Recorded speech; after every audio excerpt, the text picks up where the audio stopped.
Welcome to episode 145.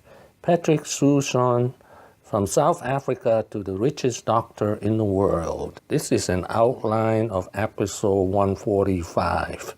There are 3 reasons why we study Dr. Patrick Soon-Shiong. First, he's the world's richest doctor. Second, he's the leading crusader against cancer. Third, he's the world's second richest healthcare self-made billionaire. He was born in Port Elizabeth, South Africa, to Hakka Chinese parents who were refugee immigrants. Here's a map of Port Elizabeth, South Africa.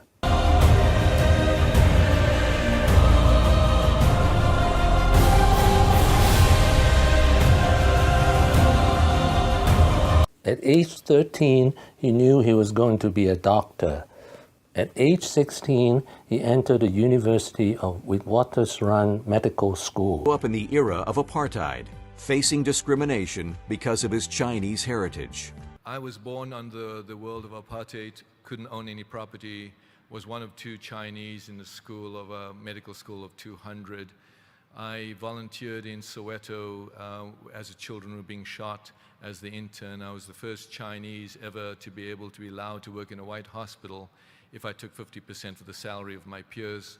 And I was an active student, meaning in the sense that I refused to carry my ID card, was arrested, put into a police station because I refused to carry an ID card. He then went to Canada and got a master's degree from the University of British Columbia at Vancouver, Canada. After that, he went to UCLA, where he became a surgeon at the age of 31. But when I came to this country, I had the most amazing opportunity to be one of the youngest assistant professors of surgery.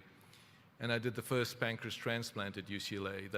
This is around in 1986, 87, 89.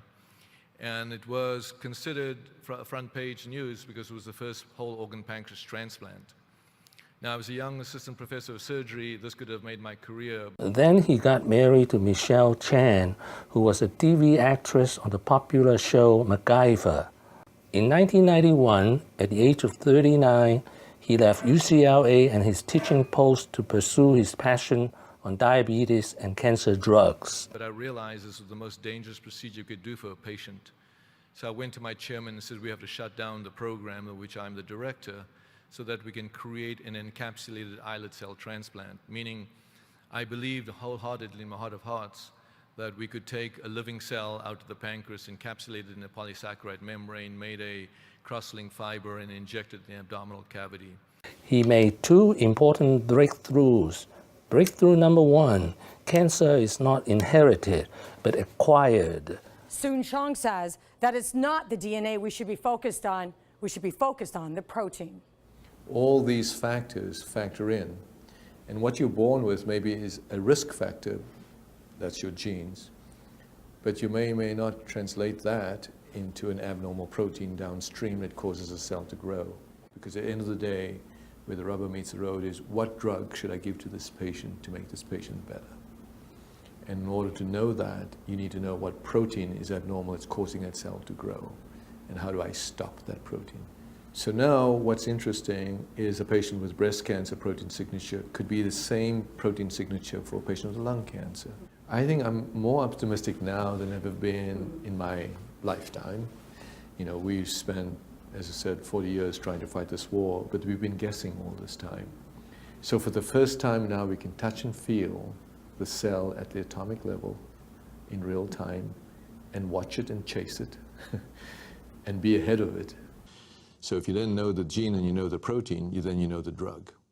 Breakthrough number 2, he's taking advantage of the speed and power of supercomputer to decode genomes. The war against cancer is a war against time. And as I said, a war against cancer is a war against time in essence. And nothing else that happens to a cancer cell is the ability to change and morph. And if we can catch it, watch it in real time, we have a chance of stopping it. Through your recent work with cancer care, according to your website, genomic analysis that used to take 11 weeks now takes 47 seconds. We can now take tissue from a cancer patient and analyze these genes. It's 22,000 of them, 3 billion bases in your human body, and define what's causing this cancer and actually what's driving the tumor. If we know that, we know then how to treat the tumor. So that's a major breakthrough. The problem is we need to know that information before you start the treatment.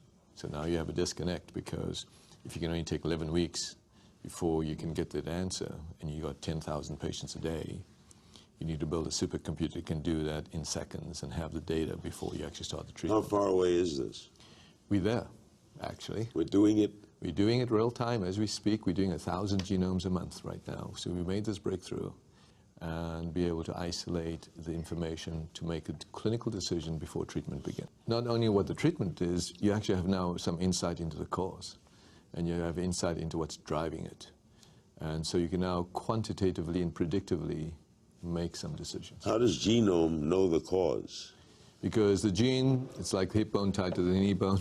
The gene's tied to the protein. So as the gene actually gets abnormal or mutated, it actually makes an abnormal protein. And the protein then drives actually the cell to cause it to spread. And His most famous drug is Abraxane, which took him more than 15 years to develop and market. Abraxane treats breast cancer. He has pioneered treatments for diabetes and cancer. I am the mother of 2 8-year-old boys. I am 48 years old, a producer at CBS News, and I have had pancreatic cancer for the last 4 years. And he arranged for Diane to get access to a new cancer medication he had developed, Abraxane.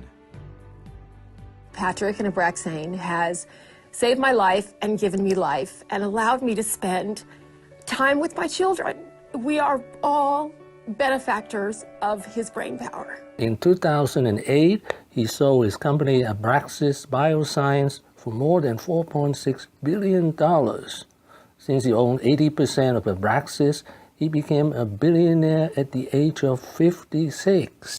In 2010, he sold his second company, American Pharmaceutical Partners, for $3 billion. Now he's America's richest doctor and richest man in Los Angeles. In 2010, he started his third biotech startup, Nant Health. Nant Health will be the next generation evidence-based and personalized health care. so that's exactly what I was beginning to see. There was this complete disorganization and fragmentation of what we call healthcare. The information that's in these most amazing, innovative scientific bodies couldn't get into the hands of the delivery system rapidly enough to make an outcome available for persons about to die. When you're in the delivery system, the specialist, the primary care physician, the clinic, the hospital, there was no transfer of not only knowledge, but no transfer of information. And in the payment system wouldn't pay for something that is not approved. So there was a complete disconnect of movement of information that is as complex as your genomic profile and as simple as your heart rate and your blood pressure, and where all this information could be following the patient no matter where they are, whether in the clinic, home, or hospital. What have I learned today? In addition to being the richest doctor in the world, Dr. Patrick Soon-Shiong is a scientist, an inventor, an engineer, and a philanthropist. Thank you for watching. Please subscribe and leave your comments and questions below. My next video will be Patrick Soon-Shiong, 9 lessons. Wishing everyone peace and prosperity.